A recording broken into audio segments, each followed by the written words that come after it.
Olá, seja bem-vindo ao Quinto Dia Útil, podcast apresentado pela Carreira Miller. Eu sou Emerson Costa e estou sempre na companhia de pessoas incríveis, inteligentes, talentosas. Hoje eu estou aqui com o Dr. Reinaldo, amigo, parceiro.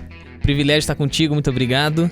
Eu que agradeço, Emerson, estou aqui à disposição. Sempre é um prazer estar com vocês. Muito obrigado. Estou aqui com o João, parceiro de trabalho, Fernanda, parceira de trabalho, e a gente está aqui para falar um pouquinho hoje de um assunto que é assunto global, é um assunto que provavelmente você que está nos ouvindo, a tua empresa, ou enfim, qualquer tipo de relação que você tenha está passando por isso, é essa pandemia que a gente está passando, Covid-19, como é que a gente vai lidar com isso? Eu acabei de ver uma revista específica agora, colocou assim, o vírus que acabou com o ano de 2020, quer dizer, a gente está em março, mas a gente já sabe que os reflexos disso, eles vão ter uma duração aí bem maior do que esse tempo que provavelmente nós vamos ficar parados. E tem uma grande pergunta, que eu acho que é a pergunta para direto e reto a gente já... O que a gente vai fazer? E eu acho que, doutor, o senhor está aqui com a gente hoje, é um privilégio, porque acho que tem muita empresa te perguntando isso, né? O que é que eu faço agora? Né, eu tô parando de produzir, eu tô congelando aqui a minha operação, eu tô mandando todo mundo para casa.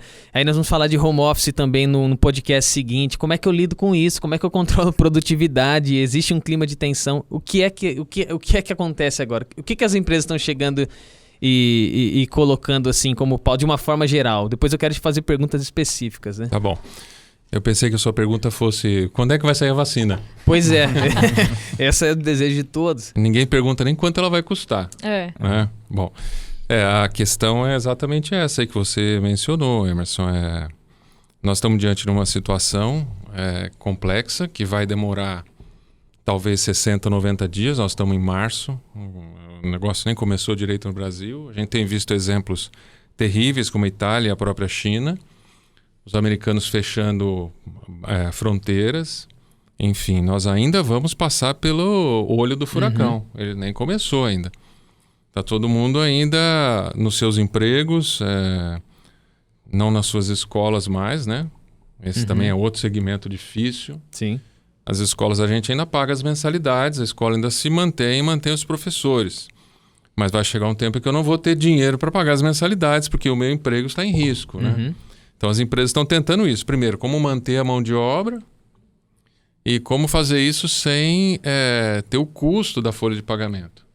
Ou seja, a resposta é muito difícil. Não existe uma resposta para tudo isso. Nós temos algumas alternativas e talvez a gente vai discutir um pouco sobre elas aqui. Mas realmente é uma situação de...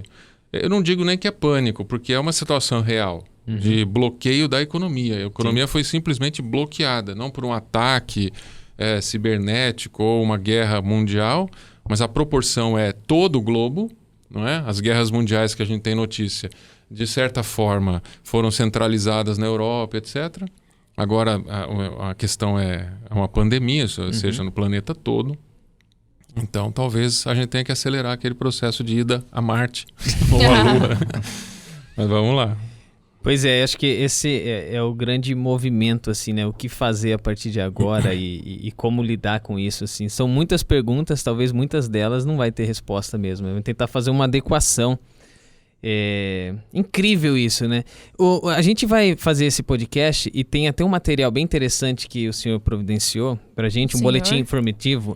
A gente tem toda a formalidade aqui, né? Mas... A gravata faz isso. Você o vê peso da gravata. Pois é. E eu acho que vai ser legal compartilhar. Com você que está nos ouvindo, a gente está divulgando isso aqui, esse podcast, ele sai em todas as meios de streaming aí de áudio. A gente tem no YouTube também. Se você estiver no YouTube vai ser mais fácil, porque lá no campo de descrição a gente vai ter a condição de colocar esse link para download desse boletim informativo aqui. Se você está ouvindo no podcast, acessa o nosso site carreira.com.br. Lá dentro tem uma aba que se chama Podcasts e a gente vai providenciar um link ali também para você, tá? Conta um pouquinho então, quer dizer, olha para um lado aqui da consultoria. Nós temos vários projetos que a gente conseguiu fechar em novembro, dezembro, janeiro, já estão executando e algumas das empresas falam, eu quero dar um pause aqui. Mas por quê? Porque eu não tenho condições de lidar com ele à distância. Outros a gente está conseguindo lidar à distância. Mas contratos que a gente fechou agora recentemente, as empresas, segura um pouquinho. A gente, óbvio que isso acontece com a gente, está acontecendo com muitas empresas, né? Eu preciso segurar porque eu também não sei o que vai acontecer. Eu preciso ter verba, eu preciso ter valor para realmente cumprir com aquele compromisso que eu estou firmando contigo, né? E aí eu começo a olhar aqui dentro e falo, e o que é que a gente vai fazer com isso? 2 meses, né? Férias vai resolver? Vai resolver por quanto tempo? Qual que é o meio, por exemplo, das férias coletivas? A gente viu um anúncio agora, a GM está fazendo isso. Tem mais algumas? Você tem informação? Vários clientes já informaram que vão dar férias coletivas, ou férias para quem já tem férias vencidas também. Uhum. E aí, isso vai postergando, quer dizer, como lidar? Suspensão de contrato vai ser o caminho, né? Dá para fazer isso? Em último caso, isso vai ter que acontecer? Por outro lado, a gente vê o governo também, o próprio governo americano injetando dinheiro, reduz a taxa de juros. Aqui a gente está fazendo isso também de uma forma de incentivar. Mas quer dizer, eu até vi uma analogia interessante. Quer dizer, você levar o cavalo até a beira do rio para beber água é uma coisa, ele beber a água é outra. Quer dizer, se liberar dinheiro é uma coisa, as pessoas quererem ter acesso a isso ou se comprometer é outra história, né?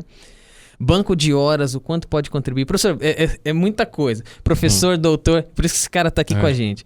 Tá. Férias coletivas. Dá para fazer isso? O que ajuda? Conta aí um pouquinho. Vamos por partes, então.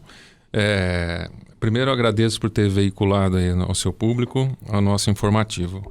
Eu, como você disse, eu sou professor também, então tenho interesse total em manter as pessoas informadas para ver se a gente consegue, de alguma forma, passar por isso de uma maneira exemplar até para o mundo, né? O mundo está olhando também para o Brasil, né?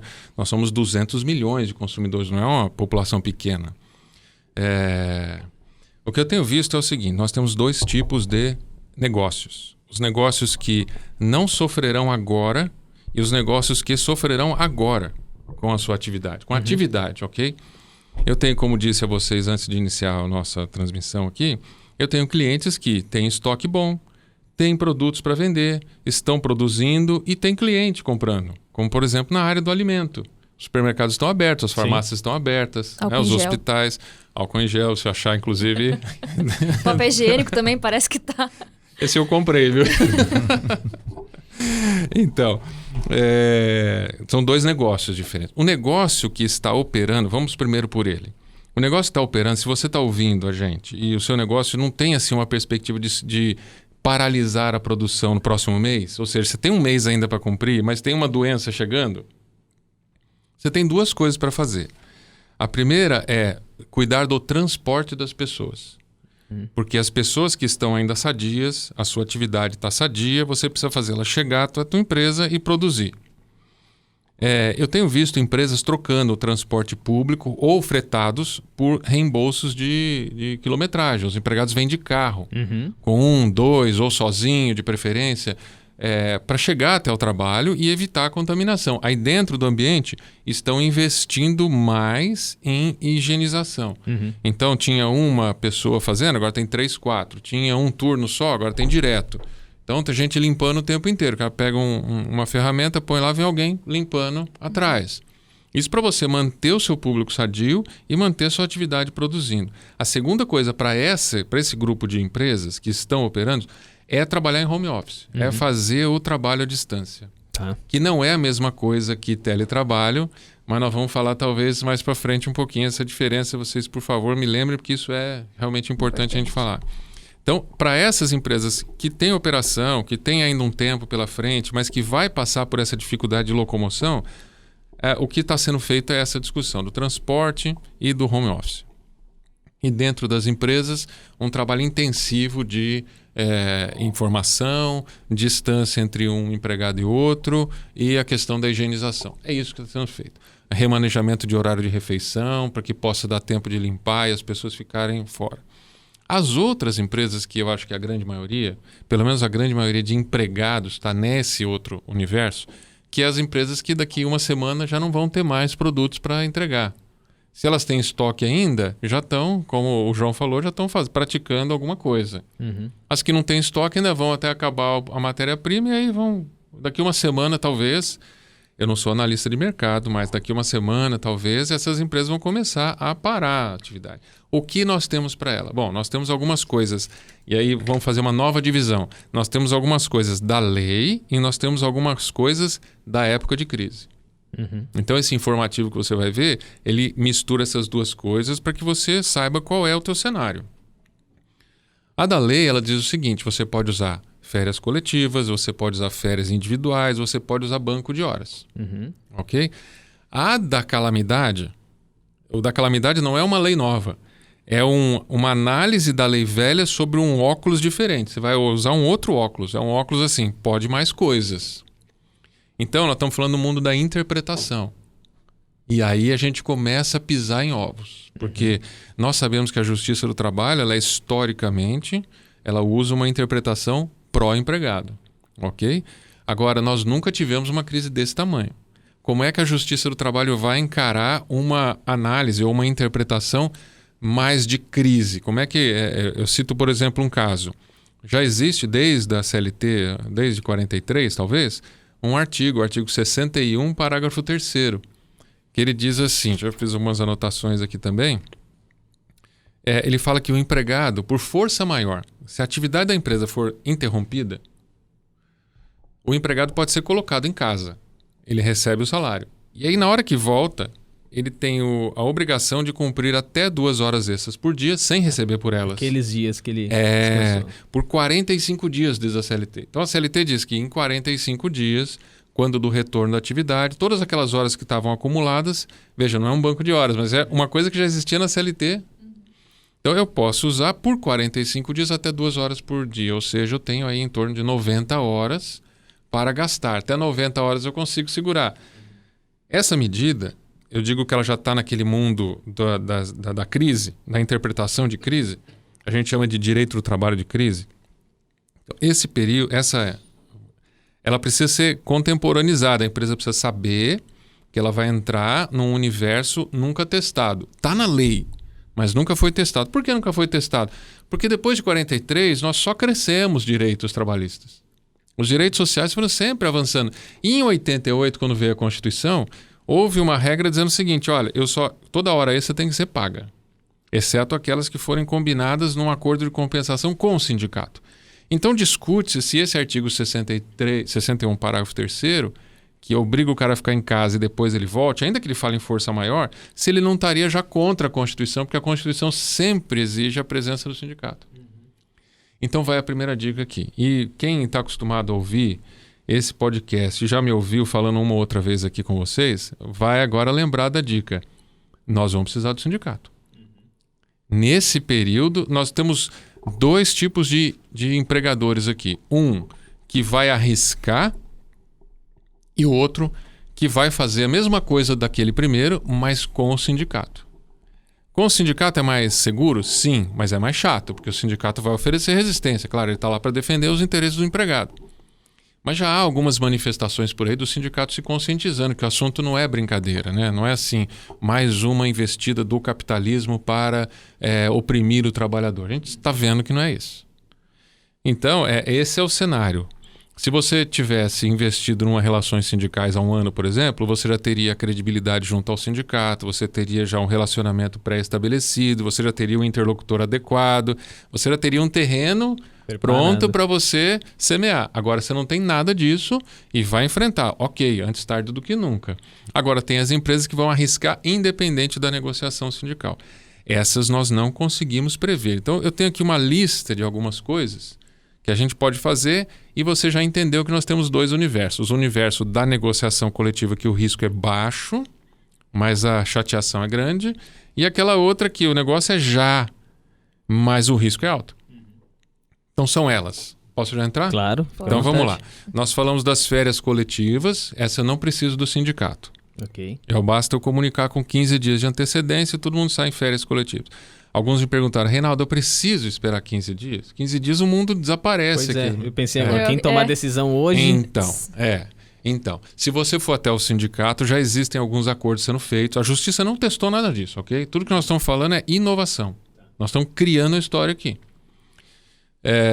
Se eu for, já tem casos, eu participo aqui só para deixar claro que a opinião que eu estou dando aqui, primeiro a opinião sujeita a várias reflexões, né? Porque o assunto é de fato novo. Mas é algo que a gente participa de vários grupos de estudo, né? Eu participo de um grupo de pesquisa em São Paulo, o GETRAB, que é um grupo de pesquisadores da USP sobre direito do trabalho. Participo de um grupo da Fiesp, que é o CORT, que é o Comitê Superior de Relações Trabalhistas, que é gente que está também há muito tempo nessa história. E participo ainda, por parte do Ministério da Economia, de um grupo de pessoas que foram eleitas ou condenadas a redigir um novo modelo de legislação trabalhista em alguns pontos. Então, estou nesse cenário e sou professor, estou dentro da universidade. Então, a gente consegue obter a informação mais pura possível, mas ainda assim ela tem essa restrição que eu já mencionei aqui. Bom, vamos lá. Dito isso, o que a gente tem? Nós temos férias coletivas com 15 dias. Ah, mas 15 dias é muito. Ok. Se eu for até o sindicato, já existem acordos com sindicatos retirando a obrigação dos 15 dias. Uhum. E me parece super tranquilo isso. A justiça deve aceitar. Se não fosse na crise, nós teríamos alguma dificuldade. Mas a crise deve amenizar esse tipo de coisa. É até uma proteção para o próprio trabalhador. Né? Pois é. É que até hoje sempre entenderam, e com razão, os juízes sempre entenderam que essa história da empresa promover alguma coisa em proteção do trabalhador, na verdade tinha uma coisa por trás que era: eu quero ganhar dinheiro em cima de você, né? Tipo uma conversa de político, né? Vota em mim que eu vou fazer um monte de coisa e depois eu não faço nada.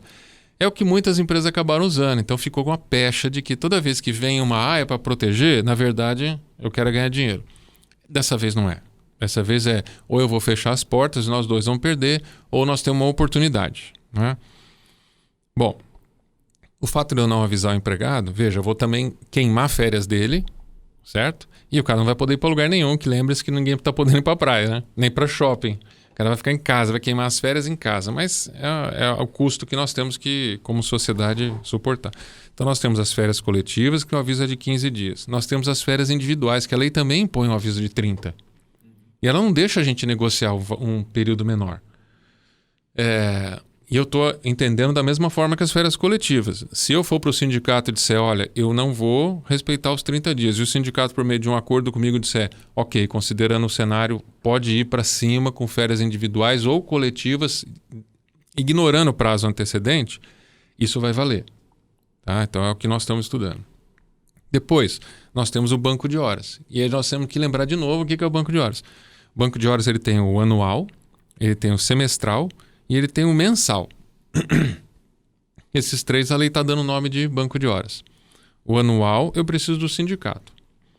O semestral eu faço direto com o empregado. E o mensal ele pode ser até informal. Desde que dentro do mesmo mês eu consiga compensar isso. Então tem já. E aí nós vamos agradecer a reforma trabalhista de novembro de 17, porque ela trouxe essas ferramentas, senão tudo era risco. Então essas já existem, a gente pode usar. Sobre banco de horas, o que eu recomendo? Primeiro, verifique se você já não tem na sua empresa um regime de banco de horas. Eu tenho clientes, por exemplo, que têm um regime de banco de horas que diz lá, entre outras coisas, a empresa, ao conceder o descanso para o empregado, deverá avisá-lo com 5 dias de antecedência. 5 dias não vai dar. Então, como é que eu quebro isso? De novo, nós temos os dois caminhos. Se eu correr pelo lado do sindicato, eu faço um acordo só, regindo todas essas coisas. Essas carências. Né? As maldades, vamos dizer assim, né? As maldades a gente faz uma vez só. Fala, tenho esse cenário aqui. Vamos fazer isso? Ele vai talvez pedir alguma coisa em troca. Eu já vou falar sobre essa troca. Ou talvez ele diga, não quero. Tá bom, a gente vai para a linha do risco. Antes de ir para a linha do risco, talvez valha a pena a gente tentar a linha da negociação. Sobre o banco de horas... para quem está estabelecendo isso agora, ele pode ficar negativo, né? Eu posso usar o banco de horas, deixar os colaboradores com horas para tirar depois, né? Sim, João, nós podemos começar com horas negativas. E não tem limite, né? Assim, não tem limite, mas eu acho que para dentro desse cenário de crise, 2 meses talvez, serve muito bem. Podemos começar assim, mas isso precisa estar escrito. Então, o banco de horas ele é um acordo escrito, não dá para a gente fazer ele informal. O informal dá para a gente usar só dentro daquele mês. Uhum. Então, e é mês mesmo. Por exemplo, hoje que dia é hoje? 18 de março? 19. O dia que vai ser publicado eu não sei. Sim, nós estamos aqui falando dia 19 de março. Isso aí. Mas vai ser semana que vem, terça-feira. Muito bem. Então, no dia 19 de março, eu tenho que fazer as horas extras agora ou o descanso agora, tem que ser compensados até 31. Não dá para... É 19 de abril? Não, não é. É mês, né? Mês fechado.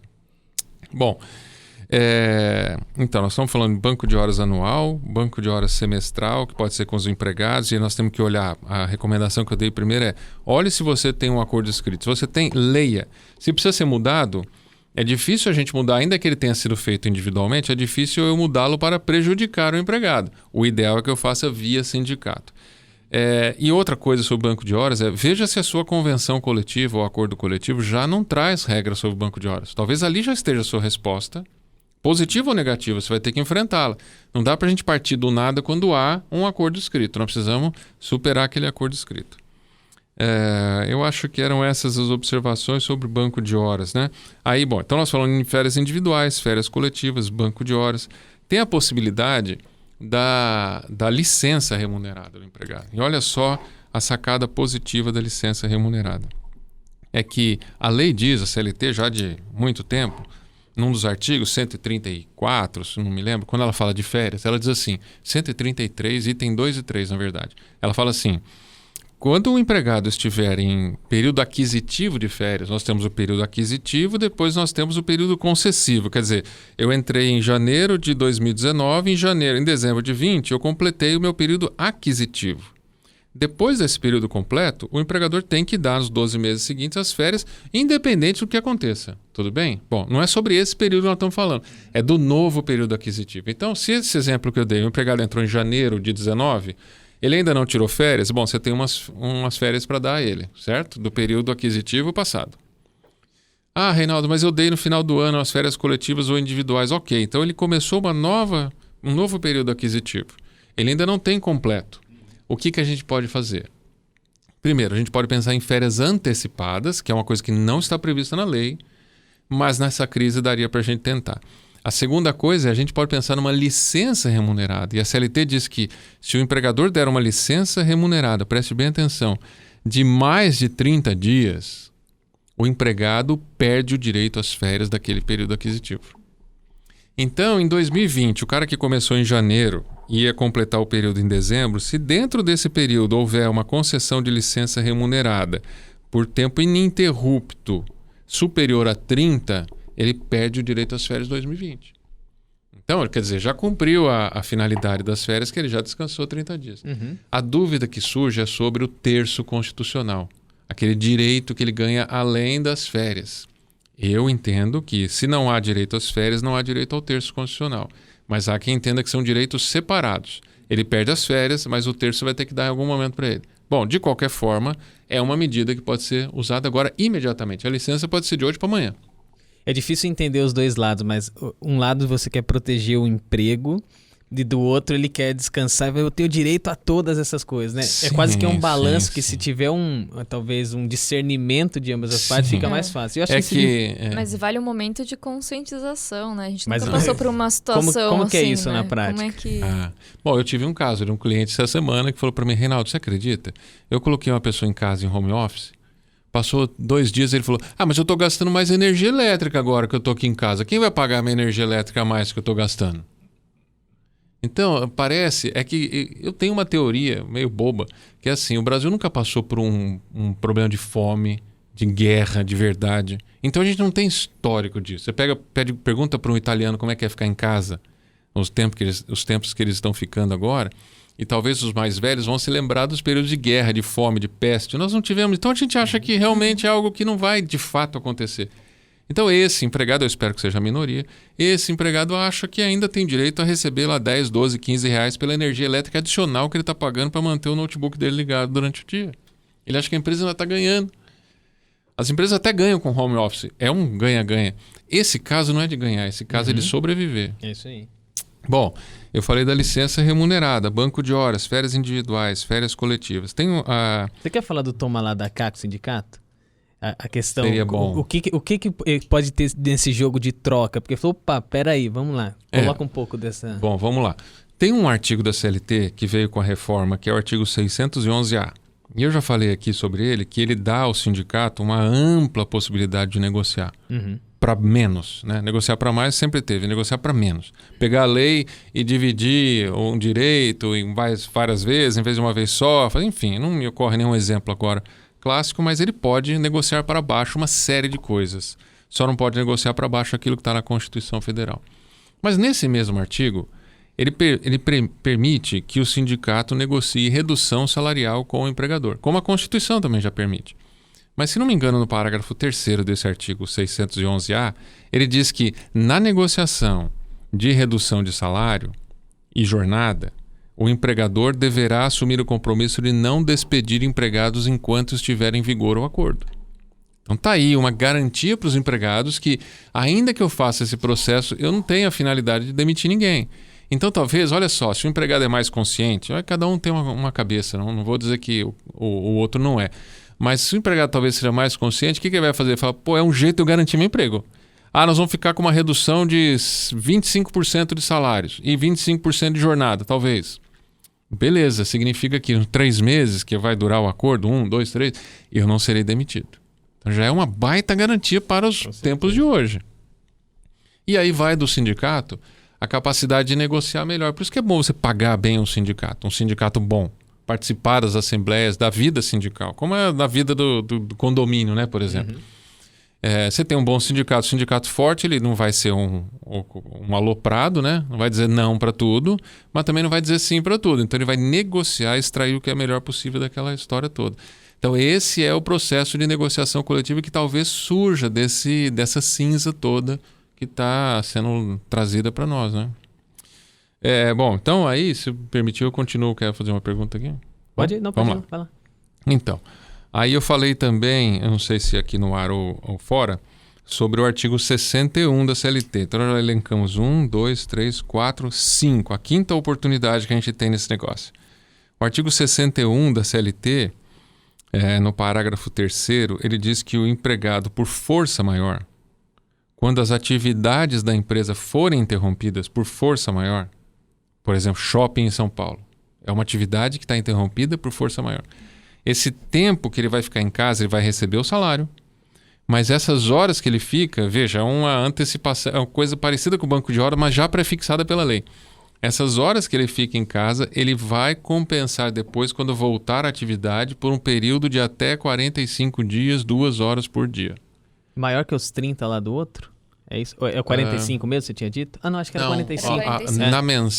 Na mensal, dentro dos 30, ele tem que resolver se for informal um banco de horas. Esse aqui é um modelo que já estava na CLT. Isso você vê como a CLT é sábia, né? Às vezes a gente fala, a CLT é uma velha senhora. Às vezes as velhas senhoras... Não é uma velha senhora sábia. Às vezes ela tem algumas coisas aqui, uma lucidez incrível.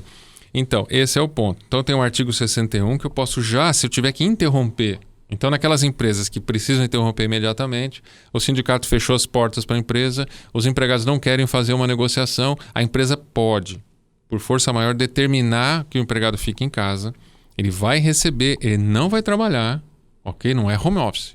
Ele não vai trabalhar para as empresas que não dá.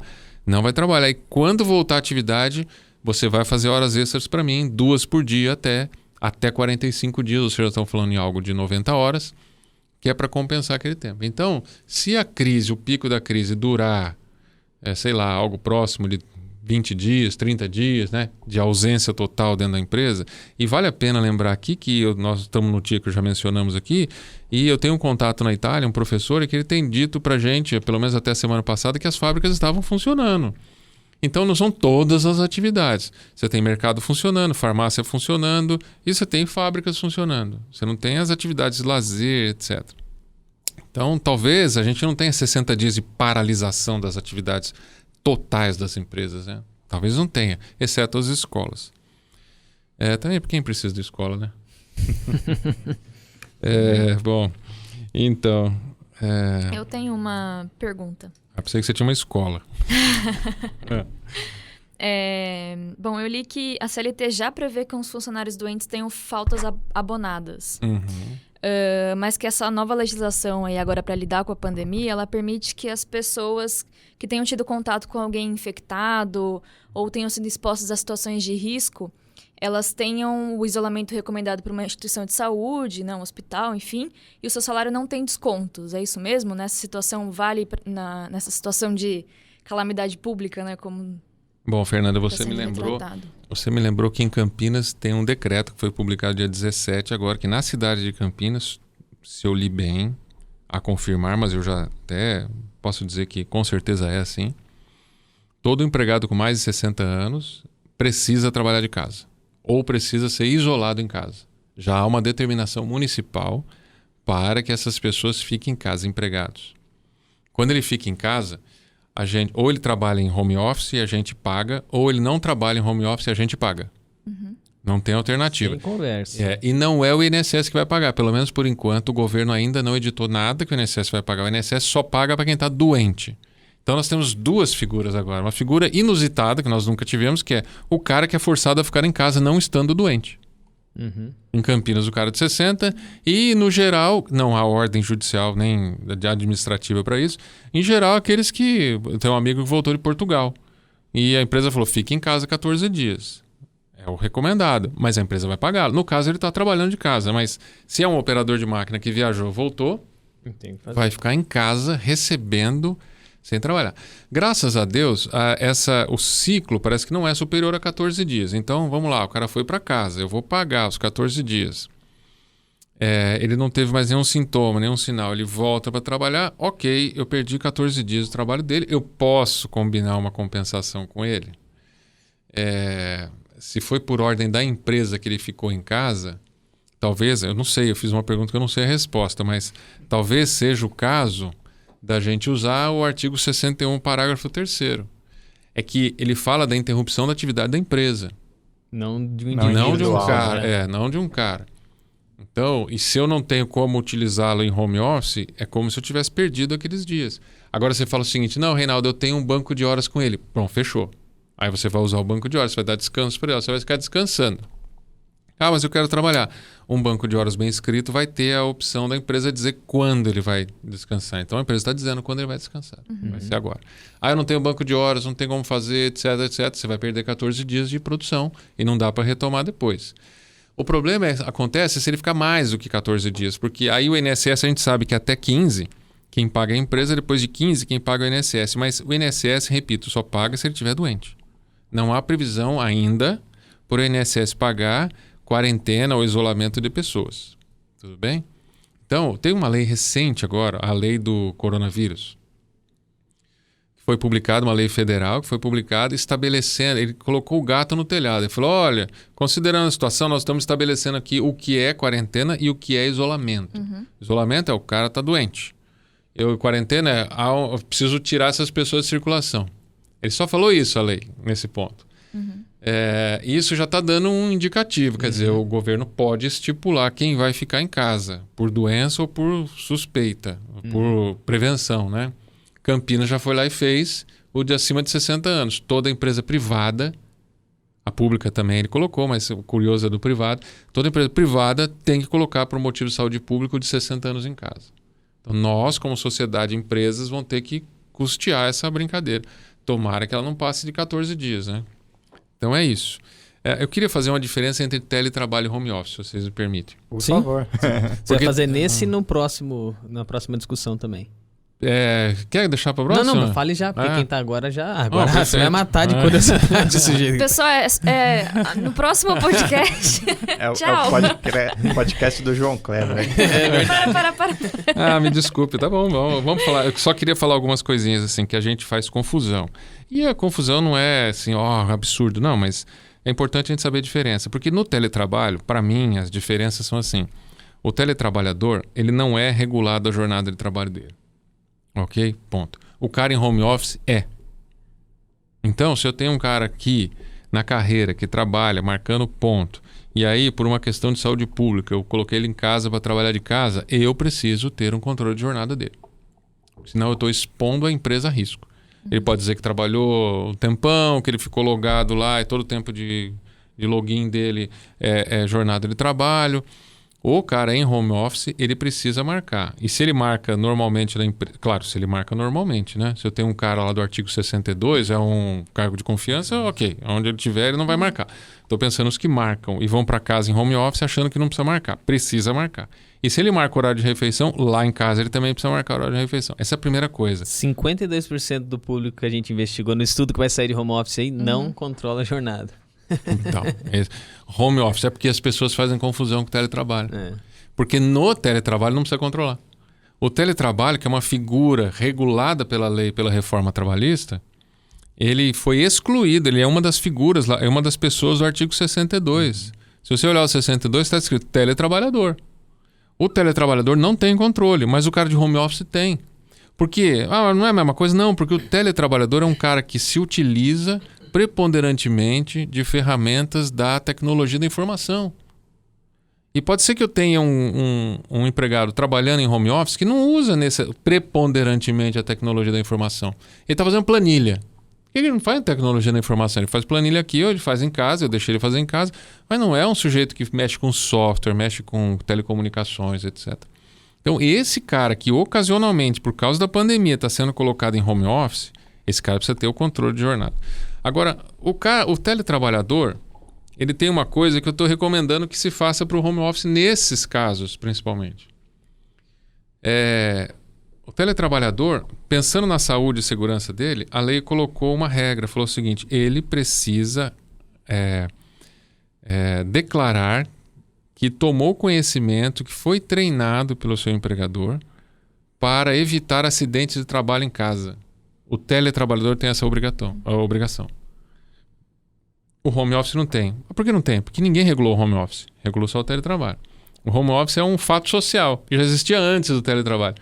E a gente veio tentando regular o home office, mas regulou um cara diferente. Então virou uma figura assim, porque ele precisa de tecnologia da informação e o home office não precisa necessariamente. Bom, então o que a gente tem recomendado a fazer? Primeiro, controle o horário do home office. Home officer. Home office. Vamos controlar o horário dele, se ele é controlado na empresa. Segunda coisa, vamos treinar esses caras para evitar acidentes de trabalho. Além de ser uma coisa que de fato a gente precisa fazer, é uma coisa que está previsto lá na regra do teletrabalho e que se esse cara vier a sofrer um acidente de trabalho em casa, ele não vai te dar tanto trabalho numa justiça trabalhista. Talvez a gente consiga convencer o juiz de que o fato dele ter sido treinado, eu fiz a minha parte como empregador. Nós estamos aqui lidando com os empregadores. Eu fiz a minha parte. Eu falei para ele que um tapete num chão recém-lustrado... Escorrega, você cai, quebra a perna, fica 6 meses parado. Eu preciso dizer isso para ele. O cachorro causa certos problemas de saúde, de alergia ou morde, enfim. Eu preciso dizer alguma coisa para ele, não sei exatamente o que. Então, o que nós estamos recomendando para as empresas? Que façam um treinamento, ainda que por vídeo, ainda que por papel, qualquer coisa. Chama o pessoal no refeitório, explica e depois passe uma lista onde assim, foi treinado para iniciar o home office. Você já viu empresa que vai visitar a casa do cara para fazer tipo uma avaliação? Nunca vi isso. Nunca viu isso? Nunca vi isso. Eu fiquei curioso com essa informação. Não, você tem... Porque o empregador é responsável. Né? A gente não sabe como cuidar do empregado em casa. E são tantas possibilidades. O cara pode morar num sobrado, numa casa térrea, num apartamento. Imagina, você chega lá e fala, tira esse tapete daqui. O cara fala, não, vou tirar minha casa, pô. A gente tem uma parcela aqui das empresas que faz uma auditoria no ambiente para liberar o cara para fazer home office. É curioso, né? Da estrutura eu até imagino, 3% né? quase, acho que dá, né? São poucas, mas interessante. Aparece a prática, né? Isso pode virar uma violação de intimidade, sabe? Dependendo de como for feito. Uma coisa é eu investigar a sua estrutura. Você precisa ter uma internet de banda larga, não sei o quê, o computador não pode travar, a bateria tem que estar boa, a sua energia não pode oscilar para ficar caindo. Ok, a estrutura você está apto a... É como dar um carro para você, precisa saber se está habilitado.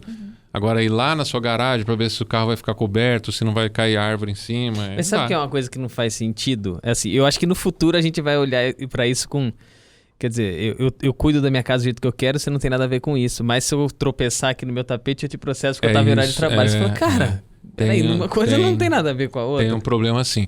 Nós resolvemos recentemente um problema que era o acidente de trajeto. Lembra-se que no trajeto, se o cara se acidenta, era acidente de trabalho. A empresa tinha que ficar com o empregado 12 meses de garantia de emprego depois da alta médica. Foi retirado isso da lei. Falei, não, isso não pode ser acidente de trajeto, não contribui para isso. Provavelmente o próximo passo vai ser a descrição mais clara sobre o acidente em casa, em home office. Porque também tem essa, eu estava trabalhando, né? Quando aconteceu esse problema. Você falou para mim, corre lá e vê se você recebeu o e-mail no celular. Eu estava na cozinha, você falou, corre lá e vê se você recebeu. Eu corri, escorreguei e caí. E aí? É duro que também você cai no mesmo... campo, na mesma a margem é gigante, no né? mesmo bolo ali do cara que tá reclamando que tá gastando mais de energia elétrica. Em outros países tem muito é a mesma preocupação, Reinaldo? Você vê na questão do que você na França, por exemplo, eu não conheço ainda os detalhes sobre acidente de trabalho em home office. Mas na França, por exemplo, ou teletrabalho ou home office, que lá que eu não sei se existe essa diferenciação, ou a jornada de trabalho, por exemplo, é sempre controlada. O contrato de trabalho de teletrabalho para o empregado já pré-fixa o horário de início e de fim da jornada dele. Para evitar aquela discussão que a gente tem hoje sobre o direito de desconexão. O cara sabe quando ele vai se desconectar. É 6 da tarde? É 6 da tarde. Pum, fechou. E de fato isso causa um incômodo no Brasil, né? Vamos falar a verdade. A gente que é autônomo, menos, né? Mas assim o empregado fica sábado, domingo, o chefe ligando, incomodando. Porque as pessoas... passam desse limite mesmo, né? Infelizmente. Trabalhei em empresa que tinha segundo turno, eu trabalhava no primeiro turno, eu tinha o segundo turno. O pessoal do segundo turno me ligava, onde é que tá não sei o que. Igual a matriz nos Estados Unidos, na Europa. O cara tem uma filial nos Estados Unidos, mas na Europa o cara não dorme nunca, né? 5 horas menos, 5 horas a mais. Eu acho que para esse assunto, assim, considerações finais aqui. A questão, a gente não sabe como vai caminhar, né? Mas dependendo da questão de isolamento e como isso for acontecer, a quarentena, na verdade, né? Agora a gente tem a diferença, não posso errar as duas palavras aqui. Redução de jornada e redução salarial podem ser coisas que vão acontecer e vai ser bom já começar a pensar nessa questão, né? A redução da jornada e a redução do salário. É aquilo que a gente falou, né? Existe uma regra velha da CLT que teoricamente autorizaria essa redução. Aí veio a Constituição Federal e disse que essa redução só pode ser feita por negociação coletiva. E agora nós estamos numa crise nunca experimentada. Até o São Paulo está ganhando os jogos, pô. Sinal dos tempos, hein? Isso vai acontecer alguma coisa. Mas, então, aí entra num campo do perfil da empresa, do empregador. Tem empresas mais arrojadas, tem empresas mais pé no chão. Então aí você vai ver como é que nós vamos fazer. Tem, por exemplo, mais uma coisa que eu queria mencionar aqui, que é a própria rescisão contratual sendo parte dela paga pelo Estado. Bom, vamos lembrar aqui. Ontem nós tivemos o ministro da Economia dizendo que vai autorizar contratos de trabalho com redução de jornada e salário até 50%.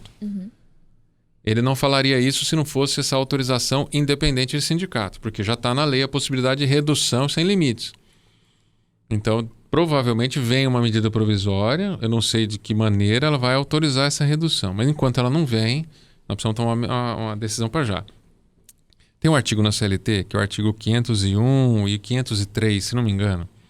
Ele fala que, no caso de força maior, o empregador pode rescindir o contrato de trabalho do empregado e a multa do fundo de garantia, apenas a multa do fundo de garantia, seria paga pela metade. Então essa é uma outra figura para quem acha que não vai ter luz no fim do túnel, não vai acontecer nada depois de 3 meses, eu não aguento 3 meses, eu estou numa situação caótica. Então você poderia, em tese, rescindir o contrato. A isso dá-se o nome de factum principis, ou fato do príncipe. É uma decisão governamental em que eu praticava uma atividade lícita, pagava meus impostos e de repente o governo falou, a partir de amanhã você não pode mais trabalhar. Como é que é isso? Então para isso o direito criou essa figura. Ele não fala de doença, ele não fala de pandemia, ele não fala de crise, mas talvez se encaixe bem nesse conceito, né? Então a gente precisa também estar atento lá na ponta, se nada funcionar, talvez a rescisão contratual por força maior, em que o Estado divide a indenização comigo, ela seja uma alternativa. E ela não depende de acordo nem nada. Eu vou fazer, se o empregado quiser questionar na justiça, é que nós vamos saber se a tese funciona ou não. Porque nós vamos dizer para o juiz, aconteceu isso naquele período, eu tive que fazer. Para você que está nos ouvindo aí, nesse material que nós preparamos, que o Dr. Reinaldo preparou, esse boletim informativo, ele vai falar um pouquinho mais dessa questão do fato do príncipe, é assim que fala em português, né? Então, perfeito. Fernanda, quer fazer uma consideração? Eu tenho uma antes de acabar? pergunta aqui, mas mais uma curiosidade, assim, pode ser que tenha muita gente se perguntando também. Enquanto a empresa não toma essa atitude de vou afastar, não vou dar férias, não vou... Se o empregado nota que a empresa não está oferecendo medidas seguras para o trabalho, então... não está me oferecendo um ambiente higienizado ou não está se preocupando com o meu transporte até a empresa. Eu como trabalhador, tenho o direito de reclamar? Que conflito trabalhista que entra em jogo nesse caso? Boa pergunta. Então, nós temos 2 cenários. O primeiro cenário é o cenário real, que a CLT já prevê no artigo 483 as hipóteses de rescisão indireta do contrato. Quer dizer, você não está cumprindo a sua parte, empregador, então eu vou declarar o contrato rescindido e você me paga tudo como se eu tivesse sido despedido sem justa causa. Então você imagina numa empresa, isso já é praticado, uma empresa que não fornece EPI para o empregado. O empregado está se expondo, ele vai lá e declara o contrato extinto, não a pedido dele, como que forçado a pedir, então você tem que pagar tudo para ele. Esse é um ponto. Então já existe isso. Agora, você citou um detalhe que pode mudar tudo isso, que é, no transporte coletivo, por exemplo, a empresa não me dá meios seguros. Puxa vida. O transporte coletivo é fornecido para toda a sociedade. Eu, como empregador, não tenho um fretado, você não tem carro e eu não tenho carro para te buscar. O jeito que você vira é transporte coletivo. Por enquanto, ele não está proibido. Então, enquanto ele não estiver proibido, ele é lícito. Mas vai expor o cara. Eu sei que vai expor o cara, mas... a autoridade competente está permitindo o fluxo de ônibus. Então, se eu tiver que usar o ônibus, eu não posso alegar isso como desculpa para não ir trabalhar. Uma outra coisa interessante, também não posso dizer, eu não vou trabalhar porque, por exemplo, a escola dos meus filhos fechou. Essa era outra pergunta também, porque... não é justificativa. Estou com as crianças em casa, não vou trabalhar porque eu preciso... Sim. Eu posso fazer eu estou com isso? medo da gripe, do Covid, eu estou com medo do ônibus, os medos reais, né? Putz, medos reais. E eu estou... os meus filhos não têm aula, eu tenho 3 crianças, eu vou deixar com quem? Esses medos são reais, verdadeiros, mas não lhe retira a obrigação de trabalhar. Então, aí precisa ter a sensibilidade que a gente nunca exercitou, essa é a verdade. Nas relações de trabalho a gente nunca exercitou essa qualidade de ter coerência, bom senso, razoabilidade, sentar e encontrar juntos uma alternativa. Porque aí o emprego, não só o lucro do empregador, mas o emprego também está super em jogo. Nós precisamos sentar, encontrar uma alternativa, esquecer esse revanchismo e encontrar uma alternativa passageira por poucos meses. Porque se eu perder o emprego hoje, olha, eu tenho visto assim, eu perco o emprego hoje por causa de uma crise, a tecnologia vem, substitui aquele emprego por uma outra coisa, então quando a economia volta eu já não tenho mais aquele posto. A tecnologia já substituiu aquilo, porque aquilo custava e o empregador não quer treinar de novo, então ele já vai e investe na tecnologia. Nós temos que fazer é impedir o fechamento de postos de trabalho. Nem que para isso a gente tenha que recuar alguns passos em nossos direitos, porque vai estar todo mundo perdendo hoje. A questão é saber quem vai perder menos. Quem vai perder menos? Quem for mais esperto, mais rápido e tiver essa ideia da razoabilidade na cabeça. O empregador vai ter que investir um pouco, vai ter que capacitar. Estava com uma empresa agora de manhã, eles falaram, Reinaldo, vamos fazer uma creche na empresa? Aí eu trago as empregadas com os filhos para cá. A gente cuida dos filhos e tudo mais. Então é uma opção para trazer as pessoas para dentro do ambiente fabril. E o ambiente fabril não é um ambiente de doença. Entende? Às vezes ele tem mais condição de oferecer higiene do que muitas casas. Não porque as pessoas não são higiênicas, mas os produtos de limpeza nem todo mundo tem, os que são necessários para combate a esse tipo de coisa.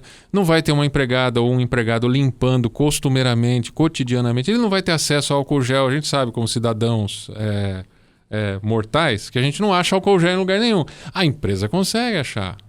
Então, às vezes o ambiente de fábrica é melhor que o ambiente de muitas casas. Isso que nós não estamos falando nas casas mais prejudicadas ou mais pobres, como favelas, por exemplo. Na hora que a gente está estimando que na hora que esse vírus bater numa favela, aquilo vai virar uma coisa incontrolável, né? É porque as condições, a gente fala muito de tem que lavar a mão toda hora, álcool em gel. Sim. E alguns lugares não tem condições favoráveis de higiene, né? Não tem nem água encanada. Né? Não, e as pessoas até, é muito difícil a gente pensar nisso hoje, mas existem pessoas ainda hoje que não têm acesso à informação. Então, isso que a gente recebe toda hora de notícia na internet e tal, tem muita gente que não tem acesso. Então, a gente sabe o tempo inteiro que tem que lavar a mão, que tem que usar álcool em gel, evitar o contato e tal, porque a gente está sendo bombardeado o tempo inteiro, mas tem muita gente que não tem acesso à internet. O Brasil é um país muito grande, né? É difícil a gente usar a mesma régua para todo mundo. Né? E você imagina uma empresa que tem uma área médica. Pô, eu tenho um médico ali. E eu, na minha casa, se eu quiser um médico, eu tenho que pegar um ônibus, eu tenho que me submeter a hospitais lotados. A empresa tem um médico ali. Então, o ambiente de empresa não é ruim nessa hora. O ambiente de empresa é ótimo. O grande problema é como eu chego na empresa, sem me expor, que é o meio de transporte. Se a gente tiver um meio de transporte seguro, tá resolvido. Eu já pensei com essa empresa Uber. Uber também não adianta, porque o cara sai, ele volta, pega outro. Só a exposição vai ser menor, mas vai continuar. Então, o ideal seria se ele tivesse um meio de locomoção. Em cidades menores, as pessoas se locomovem com bicicletas, com motos. Ok. Se a gente conseguir isso, o melhor lugar é você ficar dentro da empresa. Talvez por isso que algumas empresas europeias, italianas em especial, estão preservando as pessoas dentro das fábricas, né? Trabalhando, pelo menos aquelas 8, 10 horas de trabalho. Né? Sim, o contato.